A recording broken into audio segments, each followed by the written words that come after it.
Welcome to the Emory Alumni Association faculty webinar. I'm Professor Judith Miller.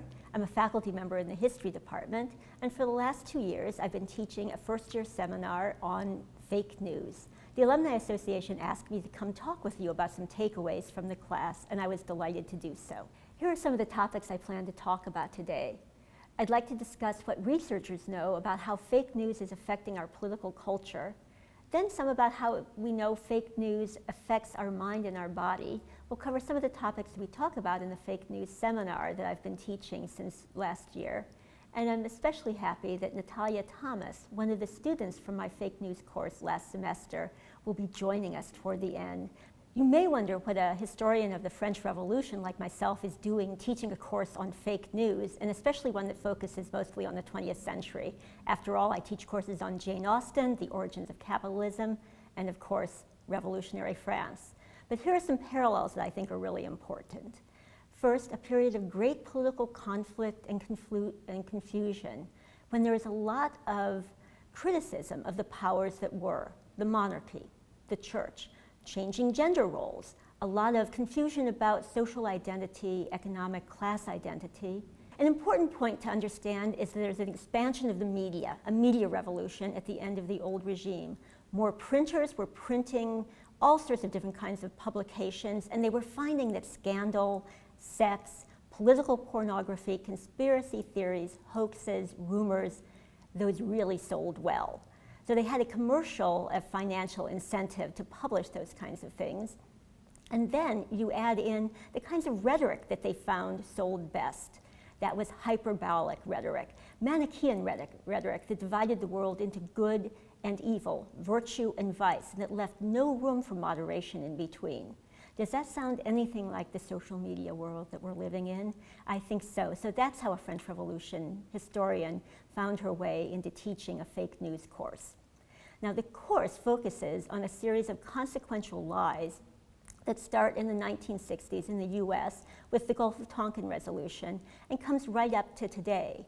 And in fact, I've left a few weeks open in this semester so that we can figure out where things are when we get to late March and early April, because we really don't know where the world will be by then. So some of the topics that we cover in the class are different kinds of activities that would constitute fake news. So let's start out with some definitions.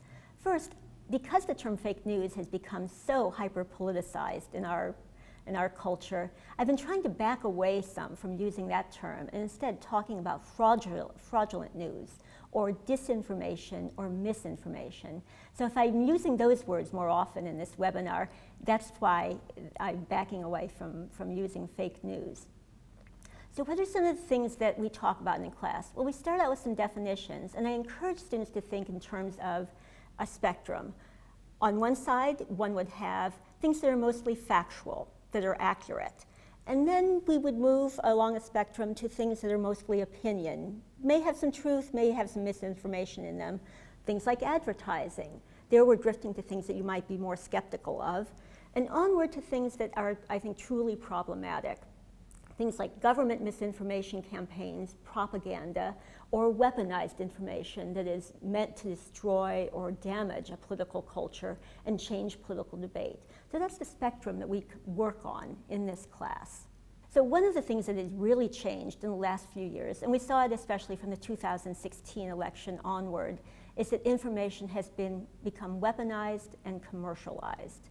That is a very great difference. By weaponized, we mean information that is being used to target and disrupt, say, a political election, political discussion in a country. It might come from a foreign agent, and here, especially in the US, we've been concerned about the way in which Russian intervention has changed and affected our political debates.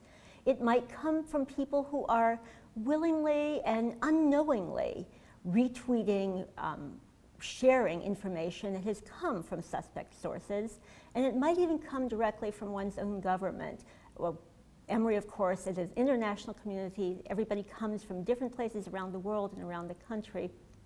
We have to remember that we are dealing with a global misinformation situation. One of the reasons I'm teaching this course is I'm very concerned about the impact of fraudulent news, of fake news, on political cultures, not only here in the US, but in many places around the world. It is so important for democracies, for representative governments, and for governments that are not representative to have access to accurate information. After all, the people in these societies will be voting, if they have voting rights. They will be involved in jury decisions. They'll be involved in all sorts of different kinds of political debate, whether it's in their neighborhood or in a broader community. So having access to accurate information is very important to our global political culture. So we're recording this on Wednesday, February 26th. And the reason I emphasize that is we are in such a rapidly changing environment that we barely know what's over the horizon for us. Here are a few news items from today. This morning, the news is full of the COVID-19 virus, the new coronavirus. And there have been stories about people dying, corpses littering Chinese streets. That is not true. The photos for that came from, it looks like a German art festival some time ago. Other stories about how Bill Gates has gotten the market on the coronavirus vaccine. Of course, there's no coronavirus vaccine. And on and on. Other stories that have popped up. The census is coming along pretty soon. There's been concern, there have been rumors that the Homeland Security Agency is sending agents door to door with official-looking papers and then robbing people's homes. Absolutely not true. In fact, that is an old story that emerged in South Africa in a completely different context. And that's a story that we call a zombie story. It is a story that will not die. It just keeps coming back in new forms every time you turn around. And then an even wilder one popped up today about Senator Mitch McConnell, the majority leader, that his family owns ships, which they do not, that have been found to have tons of cocaine in them, and that he will be using that cocaine to fund Senate races. That is absolutely not true. And it is another zombie story that keeps coming back from time to time. So here I have some questions for you, just to test your own knowledge of fake news. I'll just throw these out. First, what groups of people are more likely to believe a fake news story? Younger or older? People who spend a lot of time online consuming media, or people who can spend time consuming less? What do you think? Well, it turns out that the younger you are, the more likely you are to believe a fake news story and to share it. And interestingly, the more time you spend online, the more likely you are to be skeptical of a fake news story. So it's perhaps a good idea to immerse yourself in the world of social media. Now, one of the questions you might have is it more likely that someone who's on the right has been sharing fake news that criticizes the left, or is it the other way around, that it's the left criticizing the right? And you might want to answer, well, it probably comes out 50-50. It's a wash, probably pretty equal. Actually, researchers have found that that is not the case. Instead, it looks like more fake news comes from the right and is criticizing or attacking the left than vice versa. So before we start pointing any fingers at anybody on the right and criticizing them for sending out fake news that criticizes the left, let's stop and remember what we know about the role of different Russian agencies in the political culture from 2015, 2016 up to the present.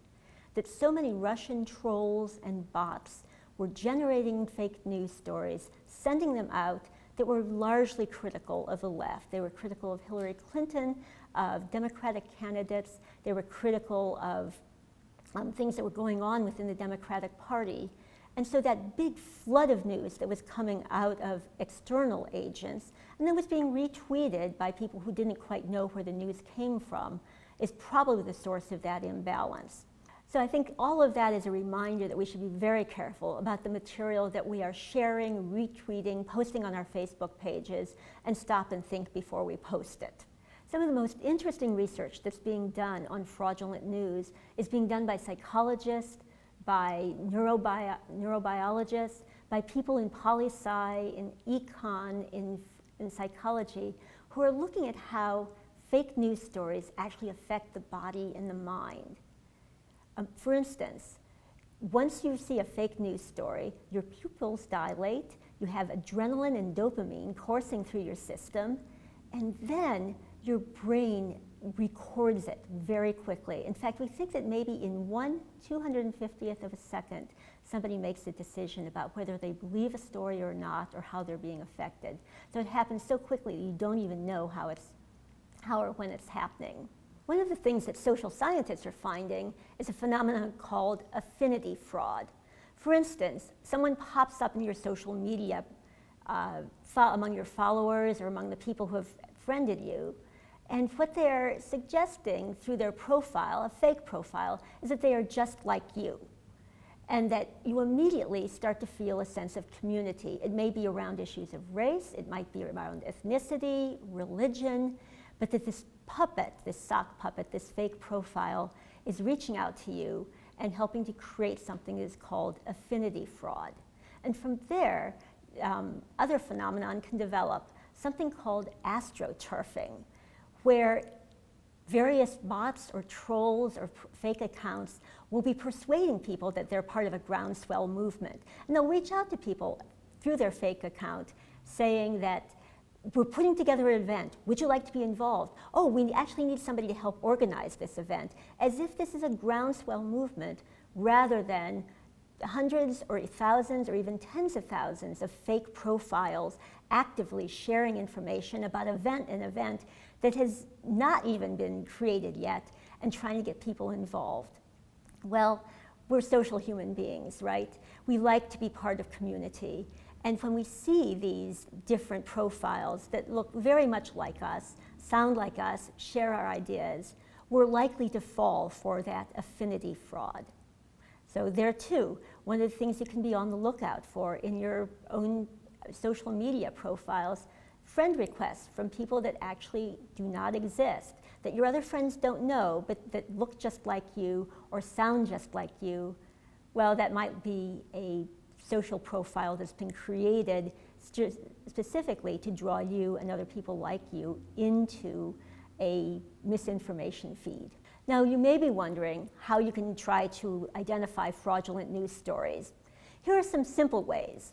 First, if something is coming across your social media feed that looks particularly emotional or hyperbolic and is very well packaged, that is usually a sign. It may have very attractive visuals, it might have very outrageous language, and in fact, we know that people respond more quickly and more intensely to things that have very extreme rhetoric or a very graphic visual, maybe a photo of some sort. Then that is possibly a fake news story. And if you start digging down on it, you'll notice that the website actually doesn't quite look right. It might have a very flashy title, maybe something that would be favorable in your eyes, perhaps a certain religious group or political ideology. But once you start trying to dig down, who is the author? Are there other stories on that website that seem just a little bit off? Then you know that you're on to probably a fake news site. One of the most important ways that you can see a fake news story or identify a fake news story is to look at the way in which it digs down on political or economic divisions in our society. For instance, there are a lot of hot button topics around which people can be divided, and a fake news story will seek to get in there and drive a wedge between people. It might be around issues of abortion rights, for instance, very important in our country, gun rights, LGBTQ rights. It might be around issues of American history, for instance, slavery or the Civil War or Jim Crow or the criminal justice system. These, I think, to many of you sound like the topics that really have people stirred up. Well, fake news will dig right down on those divisions. And so if you see a hyperbolic story coming along the line that is touching on those and really trying to leave no room for moderation, you are either with us or you're against us. You're either good and that person is bad. That is often the sign of a fake news story. And I think those are particularly dangerous because of the way that they distort our political culture. You may be wondering, what can I do or what can be done about any of this? Many countries, or some countries, and a few states in the US, for instance, California, are starting to work on different kinds of media literacy programs in the schools. They're finding that just about maybe 5th, 6th grade is a good point to start, where students can read fairly well, they're starting to be interested in the world, that's a good point at which to start putting media literacy programs into schools. And there are some out there that schools can actually buy or integrate into their classroom. There are other things that are out there on the web for free that a teacher could then bring into his or her classroom. This is a very good way to start building a certain skepticism about fake news that I think will go a long way toward protecting our society. There's one country that's especially good at this, and this is Finland. They have a very well-developed program from elementary school on up, where as part of an English project or a history project, students are asked to track down fake news stories and disprove them. That, I think, is a very good project. Maybe you should be thinking about what's going on in your local schools, especially if you have children in school, and think about what you might do to support your school in creating better media literacy programs. Other kinds of things that are being done are different kinds of regulations. And here, Europe has been much stronger than the US in coming up with regulations to protect your privacy, protect your data, and for country by country and the European Union, coming up with ways to help quash fake news stories and provide government fact-checking so that there are respected agencies that people can turn to that will help show them that the story is not actually true.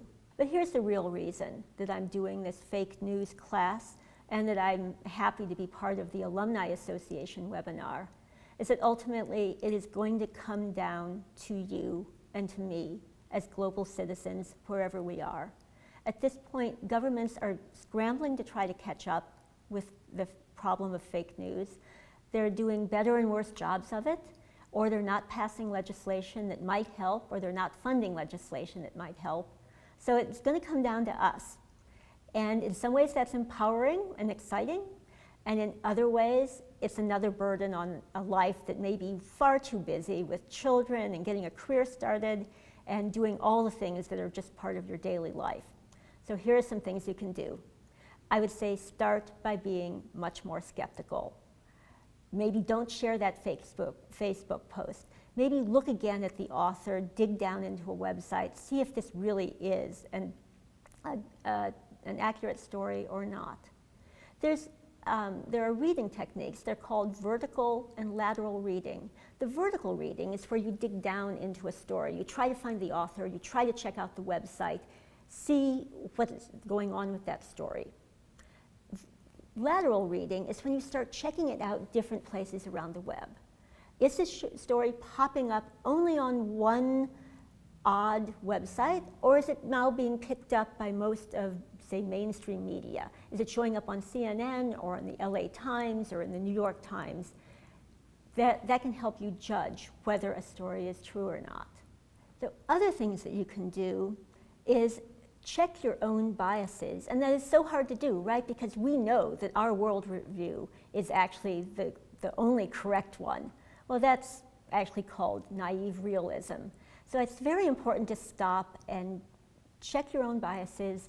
Think, is this story simply confirming things that may be in my opinions or in my political viewpoint that may not be true? And of course, that's so very hard to do.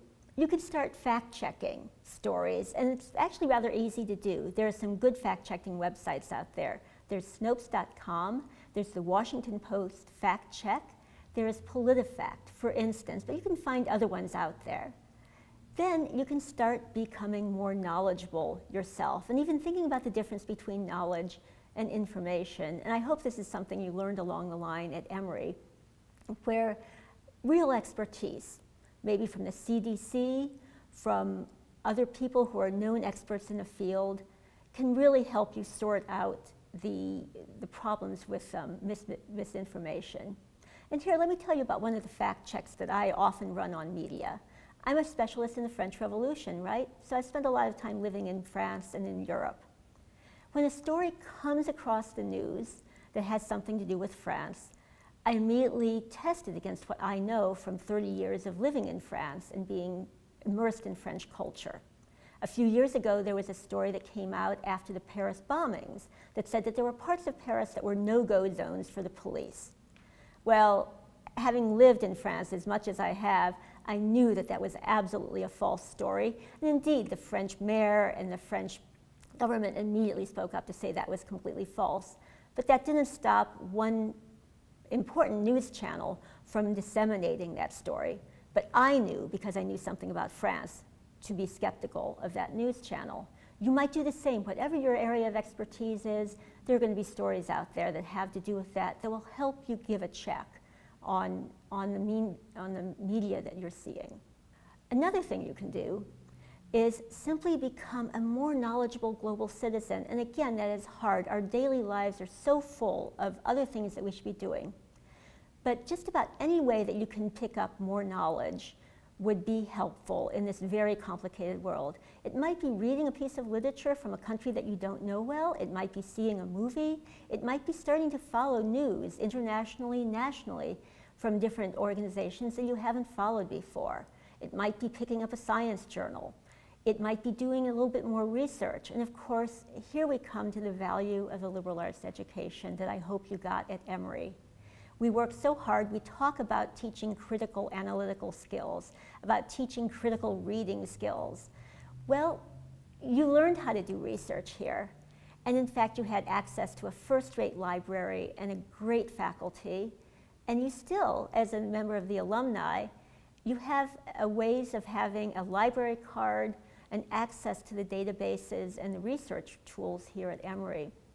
But you can jump in and start learning more, perhaps just a little bit randomly, but learn more about the world so that you will be more robust. You'll be better able to confront whatever the latest fake news story is. One of the most important parts of class is the independent research projects that each student does. And as Natalia knows, this is Natalia Thomas from last semester's course. Students pick sometimes rather wacky or entertaining stories. Sometimes they choose things that are very politically provocative. But Natalia had one that I think is way out there on the wacky extreme. So I've invited her to come talk about the Momo challenge. Yes. So Momo is a demonic-looking creature with bulging eyes and long black hair who on social media platforms are telling kids to harm or kill themselves. And it really caused a stir globally. And the Momo challenge was actually linked to several suicides in many countries like Argentina and India. But as we also see, the reality star Kim Kardashian, on her Instagram, she told YouTube, she was telling YouTube help about this challenge, this creature who's telling kids to kill themselves. And at that time, she had over 129 million followers on Instagram. And it's crazy to think how many people, were able to listen to that and how that hoax could have spread to millions of more people. But sooner or later, it turned out that it was actually a hoax, as we see that the police reports about these suicides and the Momo challenge was never confirmed to be the culprit for these suicides. And social media platforms like YouTube and other internet safety organizations like the UK Safer Internet Center, it debunked this challenge as a hoax. There was no evidence to confirm that it was actually causing damage and that this creature was actually real. Actually, it's the Momo creature that was apparently popping up on sites is a sculpture that was made by a Japanese artist, and it was on display in Tokyo in 2016. And the major question that we had to answer for our research paper was, how are these hoax able to spread so wide, so fast and easily? And I learned a term by a sociologist called juvenoia.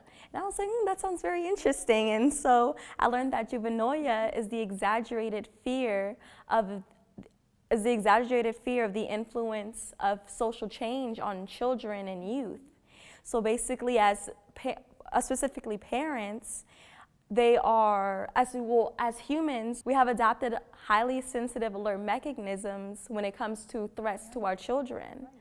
So many parents were scared that this, unknown predator was targeting their kids. So they took to social media platforms like Facebook and Twitter to spread the words to other parents saying, hey, look at what this creature is doing to our children.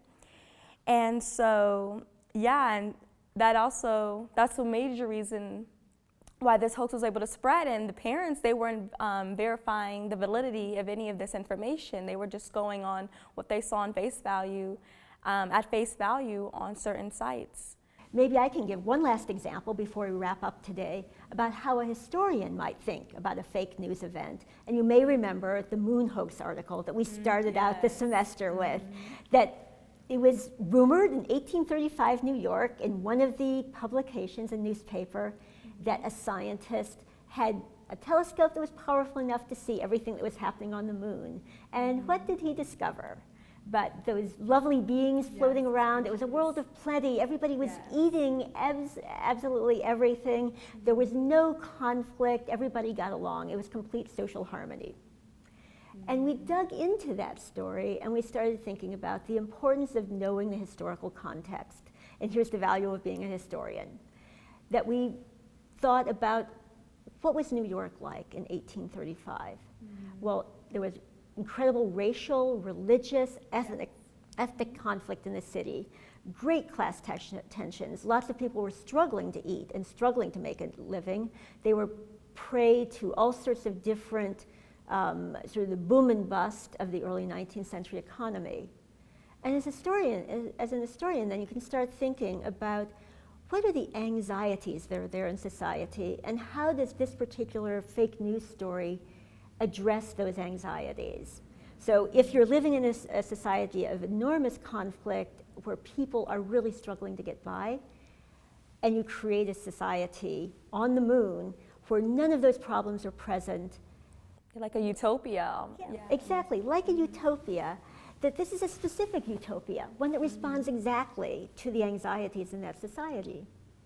And so therefore we can start thinking as historians, when we come across a fake news story, what are the anxieties that this is addressing that are right there in our society?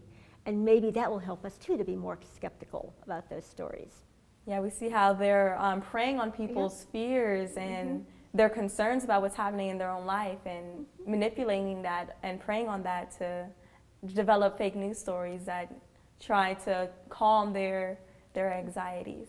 Absolutely, and that is very present in today's fake news stories. Yeah. So here's perhaps our parting message to all of you, and that is, it really is going to be on us to help combat fake news, to get better information out there. And here, thank heavens, you do have the background of a good liberal arts education, and you can even still access things here at Emory. You can, once you graduate, you can have still an Emory University library card. You can get a hold of the Alumni Association, the library, to make that happen so that you can continue to do research. You can reach out to libraries and universities in your own neighborhood, wherever you are around the globe, become involved, become a more knowledgeable global citizen. And especially, let me say, and I will be so happy to see you come back to Emory to visit in the future. Once you've graduated, come back to Emory. Your faculty, the students, we want to see you. We want to hear your news. We've got events going on. Come back and participate in the university. We'd be so happy to see you. Thank you so much for coming to this webinar, and we hope that we really will see you virtually or in real life here back on campus.